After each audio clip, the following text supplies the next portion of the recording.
गुरुर्ब्रह्मा गुरुर्विष्णू गुरुर्देव महेश्वरा गुरु साक्षात् परब्रह्म तस्मै श्री गुरवे नमः।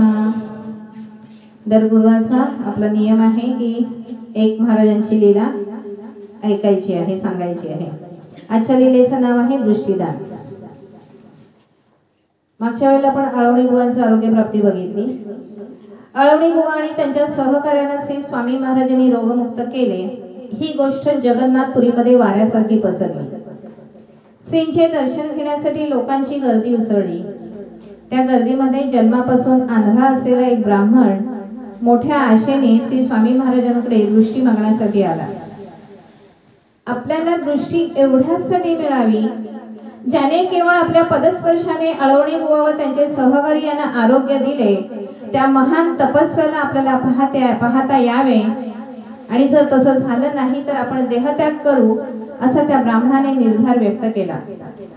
भगवंत हा भक्तीचा भुकेलेला, आपल्या भक्ताच्या हाकेला ओ देण्यासाठी तो नेहमी तत्पर असतो। दयाशील श्री स्वामी महाराजांनी त्यांची प्रार्थना ऐकली आणि आपल्या गळ्यातील हार त्याच्या गळ्यात घातला। ब्राह्मणाने तो हार प्रसाद मानून श्रद्धेने आपल्या डोळ्यास लावला आणि काय आश्चर्य, त्याला स्पष्ट दिसू लागले। कमरेवर हात ठेवून उभ्या असलेल्या श्री स्वामी महाराजांचे त्याने दर्शन घेतले व कृतार्थ झाला। आपण या लीलेमध्ये काय बघणार की महाराजांनी एक चमत्कार केला, पण महाराजांनी असं का केलं, त्याच्यातून बोध काय आहे? बऱ्याच वेळा कसं संचित कर्म जर फळाला आलं त्यावेळेस अशी कृपा होते परमेश्वराची। पुण्य कर्म फळाला आला की परमेश्वराची अशी कृपा होते आणि जो अंध व्यक्ती होती तिला डोळे प्राप्त झाले, दिसू लागले। पण त्याचा गूढार्थ काय आहे? माणूस जरी डोळस असला तरी त्याच्या बुद्धीवर अज्ञानाचे अंधत्व असते। डोळे उघडे असतात, परंतु जे परमेश्वराला आपल्याला दाखवायचे असते ते आपल्याला बघता येत नाही। म्हणजेच अज्ञानरूपी अंधत्व घेऊनच आपण वावरत असतो। आपण आपल्या प्रपंचामध्ये इतके गुंतलेले असतो की आपणच आपल्या लालसेमुळे, न संपणाऱ्या गरजांमुळे या प्रपंचाच्या मायेमध्ये इतके गुरफटून जातो की आपल्या अंतरंगात दडलेल्या भगवंतरूपी आत्म्याला विसरून जातो। जे अस्थिर आहे, जे नाशिवंत आहे, त्या संपत्तीच्या मागे लागतो, प्रसिद्धीच्या मागे लागतो आणि मी मध्ये म्हणजेच अहंकारामध्ये आंधळे होऊन जातो। म्हणूनच माणसाने आसक्ती, अहंकार दूर सारून प्रपंचात राहून सदैव स्वामी नामात, भगवंत नामात तल्लीन व्हायला हवे। मग आपल्यापासून श्री स्वामी महाराज दूर नाही, मोक्षाचा मार्ग दूर नाही आणि त्यांची कृपा आपल्यावर नक्कीच होऊ शकते। आता तो जो ब्राह्मण आहे दृष्टीहीन, ते तुमचं आमचं प्रतीक आहे। आम्ही बघा भक्तीमध्ये आहोत, सत्संगाला जातो, महाराजांचं नाम मुखामध्ये घेतो, पण आसक्ती कुठली आपल्याला?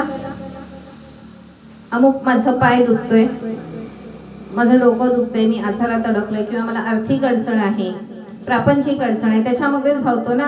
आणि त्याच मागण्या आपण परमेश्वराकडे करतो, देवा मला याच्यातून सोडव, स्वामी मला याच्यातून तुम्ही बाहेर काढा। सातत्याने आपण तेच मागत राहतो।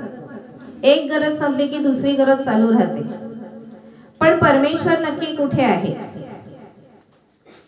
आपण मागच्या वेळेला सुद्धा मी म्हटलं की तीर्थक्षेत्रांना आपण जातो तेव्हा आपण काय करतो? त्या मंदिराच्या गाभाऱ्यात बसलेल्या मूर्तीच्या दर्शनासाठी आपण धडपडतो। त्या दर्शनासाठी, मूर्तीच्या दर्शनासाठी जातो। त्या तीर्थक्षेत्रात मध्ये गेलोय, त्या भूमीवरती गेलोय, त्या भूमीवरती परमेश्वराने अवतार कार्य केले, त्या भूमीला सुद्धा आम्ही स्पर्श करत नाही, ती भूमी अगदी आम्ही घाण करून टाकतो। त्या भूमीला आपण घाण करून टाकतो, त्या मातेला आम्ही अगदी घाण करून टाकतो, तिचा आम्ही कधीही विचार करत नाही, फक्त त्या गाभाऱ्यातल्या मूर्तीचं दर्शन घेण्यासाठी। मग तो VIP पास असो, कितीही पैसे भरून असो, आम्ही त्या पुढे तिथे पैसे भरून तिथे दर्शन घेण्यासाठी तळमळतो, धडपडतो, हजारो रुपये खर्च करून आपण तिथे तीर्थक्षेत्राला पोहोचतो। परंतु स्वामींना काय सांगायचं आहे? अक्कलकोटचा अर्थ काय आहे? तुमच्या देहातच, देहरूपी अक्कलकोटामध्येच मी आहे। म्हणतात देहरूपी अक्कलकोटामध्ये मी बसलोय, ते मला तुम्ही ओळखायला शिका, मला जाणायला शिका। आता तुम्ही आम्ही सगळे बसलोय, हे जे अक्कलकोट आहे याला आम्ही किती यातना देतो ना? कारण बघा आता सगळे कसे दिवसभर इतके थकलेले असतात काम करून, इतकं त्या देहाला झिजवतात, पळतात, पण त्या देहाची कोणी काळजी घेतोय का? फक्त बाहेर रूपाने सजवतोय, कपडे चांगले घालतोय, मेकअप करतोय, सगळं करतोय, पण खरंच आपला देह तेवढ्या पुरता सुंदर दिसतो, पण आतून किती थकलोय आपण, हा पण कधी विचार करतो? मग महाराजांना काय सांगितलंय, बाबा तुम्ही शोधताय कुठे? तुम्ही आत्मारूपी परमेश्वराला ओळखायला शिका. महाराजांना काय सांगायचंय, आत्मारूपी परमेश्वराला शिका, ओळखायला शिका. या तुमच्या देहामध्येच मी आहे त्याला जाणायला शिका. या देहामध्ये मी आहे, तुमच्या आहे त्याला जाणायला शिका. हे आम्ही मंदिरं सजवतो नाही का, खरंय की नाही? ही मंदिरं सजवतो, प्रत्येक जण घरामध्ये आपापले देवारे मांडले, तिथे स्वामींना ठेवले, तिथे आम्ही सजवतो, सगळं काही करतोय. या मंदिराचं काय, या मंदिराची आम्ही काळजी घेतो सरपंच? गेल्या गुरुवारची घटना आहे सरपंच, आम्ही गेल्या गुरुवारीच आपण डॉक्टरकडे गेलो होतो ना, गेल्या गुरुवारची घटना आहे, आम्ही डॉक्टरकडे गेलो होतो. इथे काय त्यांचे रिपोर्ट गडबड आले होते ECG मध्ये वगैरे, आणि ते खूप घाबरून गेले. त्यांनी मला बुधवारी फोन केला, रात्री बुधवारी गेलो होतो, मंगळवारी फोन केला आणि त्यांनी असंच आहे म्हटलं, ठीक आहे घाबरू नका, आपण परत सेकंड ओपिनियन घेऊ म्हणून. त्यावेळेस त्यांनी एक शब्द वापरला, एक वाक्य वापरलं मला, धोक्याची घंटा मिळाली. जर आम्ही ह्या धोक्याच्या घंटेचा अगोदरच विचार केला तर, बरोबर आहे की नाही? ते रिपोर्ट आल्यानंतर, आम्ही आजारी पडल्यानंतर, आम्ही सगळ्या गोष्टी मग ती धोक्याची घंटा, मग त्यावेळेस आम्हाला भीती वाटते, मला काय होईल, एवढ्या यातना मी कशा सहन करू, बरोबर? मग आम्ही ते सुरुवातीपासूनच त्याची काळजी घेतली तर, असं करतो का आम्ही? तीच आमची मस्तपैकी 5-10 लाखाची गाडी असेल, तिला कसं आम्ही चकाचक ठेवतो नाही का, बरोबर की नाही? मला सांगा, ते घर 50 लाखाचं असेल, त्याचा दरवर्षी रंगरंगोटी सगळं काही करतो, इंटिरियर डिझाईन वगैरे करतो की नाही? त्याला सगळी रंगरंगोटी करतो, पण याचं काय, याचा आम्ही विचार करतो? याची आंतरिक शुद्धी करतो, बाह्य शुद्धी करतो, दररोज आंघोळ करतो ना, बाह्य शुद्धी करतो, आंतरिक शुद्धी आम्ही कधीच करत नाही. आणि महाराजांना काय अभिप्रेत आहे, तुम्ही बाह्य शुद्धीमध्ये अडकू नका, बाह्य देखाव्यामध्ये अडकू नका, बाह्य रूपाला अजिबात भुलू नका. आणि आम्ही नेमकं तेच करतो, बरोबर ना? आम्ही फक्त बाह्य रूपाला भुलतो. एखादी व्यक्ती बघा आमच्याशी गोड गोड बोलते आणि आम्ही काय म्हणतो, हे किती मस्त आहे रे, किती चांगला माणूस आहे रे तो, बोलतो ना. पण कालांतराने आम्ही जसं त्याच्या सहवासात येतो तेव्हा त्याची खरी ओळख व्हायला लागते. अरे नंतर म्हणतो, अरे मी फसलो रे याला ओळखायला. आम्ही बाह्य रूपाला भुलतो, आपण बाह्य रूपाला भुलतो आणि मग फसतो, आणि मग म्हणतो माझी फसगत झाली किंवा समोरच्याने मला फसवलं. होतं, सगळ्यांच्याच बाबतीत असं होतं.